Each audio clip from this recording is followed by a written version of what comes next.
ഞാൻ കേരളത്തിലെ ഒരു തെരഞ്ഞെടുപ്പ് കഴിഞ്ഞപ്പോൾ രണ്ടാമത്തെ തെരഞ്ഞെടുപ്പിൽ വന്ന് നിൽക്കുമ്പോൾ ഈ ശബരിമല എന്ന ഒറ്റ വിഷയം നമ്മൾ എങ്ങനെയാണ് കാണുന്നത് എന്ന് കാണിക്കാനാണ്. അപ്പൊ നമുക്ക് നമ്മുടെ ഒരു രാഷ്ട്രീയ മണ്ഡലത്തിൽ ഒരിക്കൽ വളരെ ഇമ്പാക്റ്റ് ഉണ്ടാക്കിയ ഒരു തെരഞ്ഞെടുപ്പിനെ അല്ലെങ്കിൽ ഒരു കാലത്തെ ജനവിധിയെ ബാധിച്ച ഒരു ശബരിമല വിഷയം അവിടെ നമുക്ക് 2019 നമ്മൾ കണ്ടു.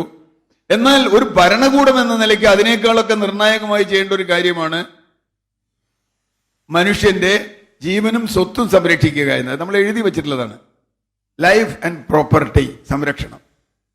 അതിൽ പരാജയപ്പെടുമ്പോൾ നമുക്ക് എന്തുകൊണ്ടാണ് അങ്ങനെ ഒരു വൈകാരികത വരാത്ത? അവിടെയാണ് ഞാൻ ആ ഒരു വൈരുദ്ധ്യം പറഞ്ഞത്. സ്റ്റേറ്റ് ചെയ്യേണ്ട ജോലി ചെയ്യാതിരിക്കുമ്പോൾ നമുക്കൊരു വികാരവുമില്ല. സ്റ്റേറ്റിന് പ്രത്യേകിച്ച് ഒരു പണിയില്ല. ആരെങ്കിലും കയറാതിരിക്കുക, അത് സ്റ്റേറ്റ് തടയണ്ടോ എന്നുള്ളതൊക്കെ രണ്ടാമത്തെ വിഷയം. അവർ കയറാതിരിക്കുക തീർത്തും വ്യക്തിപരമായ ഒരു വിശ്വാസത്തിന്റെ പ്രശ്നത്തിന്റെ പേരിൽ ഒരു വിധിയിൽ സ്റ്റേറ്റിനൊരു കടമയുമില്ലാത്തൊരു സ്ഥലത്ത് അത് വലിയ വിഷയമാവുകയും ചെയ്ത വളരെ രസകരമായ, ഞാൻ കേരളത്തിലെ ഒരു തെരഞ്ഞെടുപ്പ് കഴിഞ്ഞപ്പോൾ രണ്ടാമത്തെ തെരഞ്ഞെടുപ്പിൽ വന്ന് നിൽക്കുമ്പോൾ ഈ ശബരിമല എന്ന ഒറ്റ വിഷയം നമ്മൾ എങ്ങനെയാണ് കാണുന്നത് എന്ന് കാണിക്കാനാണ്.